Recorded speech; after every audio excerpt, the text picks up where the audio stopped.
मन में कई तरह के विचार आते हैं। कभी कभी तो ना चाहते हुए भी मन में अश्लील विचार आ जाते हैं। लेकिन महात्मा बुद्ध की इस कहानी से आपके विचार में बदलाव आएगा। क्या तुमने कभी यह जानने की कोशिश की है कि विचार कहाँ से आते हैं, उनका स्रोत क्या है? यदि तुम रात में सोते हो तो मन और शरीर कहाँ चला जाता है? क्या नींद में तुम्हें इसका एहसास होता है?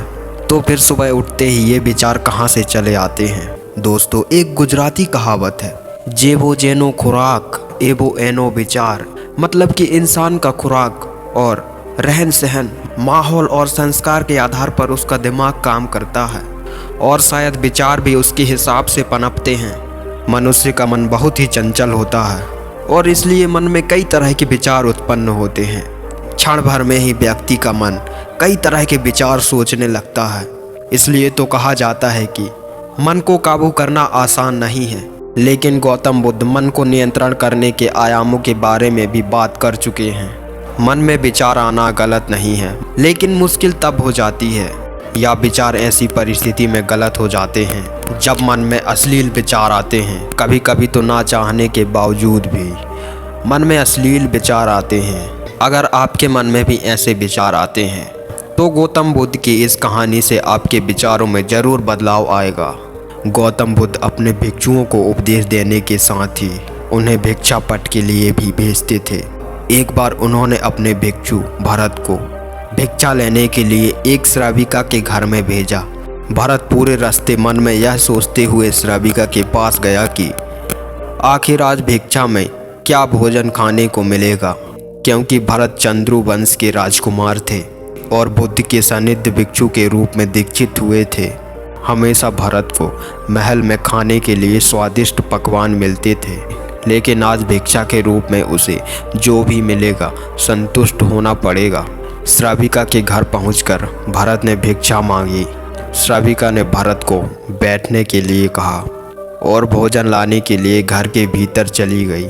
इधर भरत फिर से अपने प्रिय भोजन के बारे में सोचने लगी और जैसे ही श्राविका भोजन लेकर आई तो भरत अचंभित रह गया। भरत ने देखा कि श्राविका ने उसके लिए उसके पसंदीदा पकवान परोसे हैं और अपने प्रिय भोजन को देखकर वह खुश हो गया।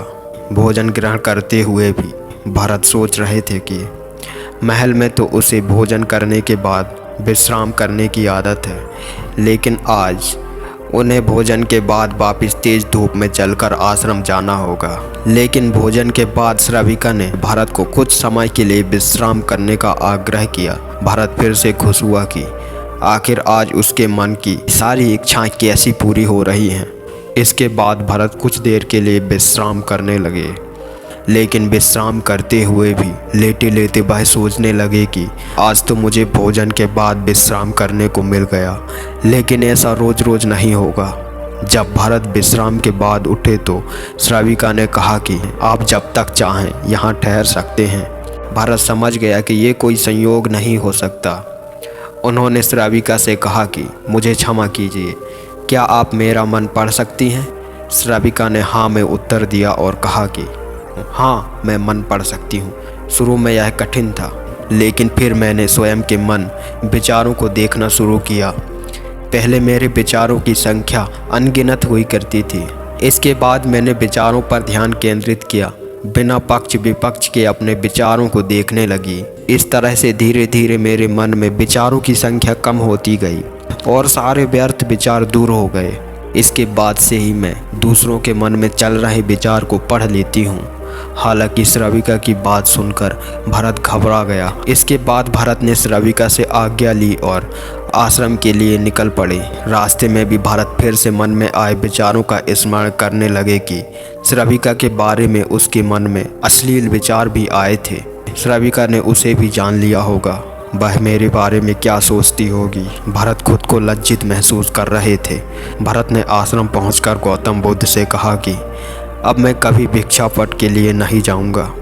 बुद्ध ने भरत को पास बुलाया और कहा कि क्या हुआ, तुम मुझे सारी व्यथा बताओ। भरत ने सारी बातें बुद्ध को सुनाई।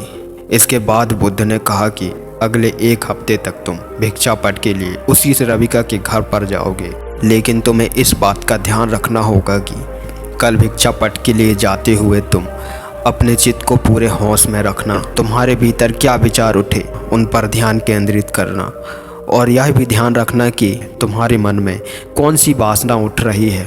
तुम कल इन सभी चीज़ों को ध्यान में रख कर जाना और इसके बाद मुझे वापस आकर बताना। अगले दिन भरत भिक्षा पट के लिए गए। बुद्ध के बताए अनुसार वह पूरे रास्ते अपने होश को जागृत रखते हुए चल रहे थे। जब श्राविका का घर आया तो भरत ने भिक्षा मांगी। उसके भीतर कोई वासना नहीं थी और ना ही कोई विचार उत्पन्न हो रहे थे, क्योंकि उसने अपने मन को पूरी तरह जागृत रखा था। भरत ने भिक्षा ली और आश्रम चला गया। भरत ने बुद्ध को प्रणाम किया और कहा कि आज उसे जिस आनंद की अनुभूति हुई वह पहले कभी नहीं हुई। दोस्तों, उम्मीद करता हूँ इस कथा से आप लोगों को कुछ सीखने को मिली होगी।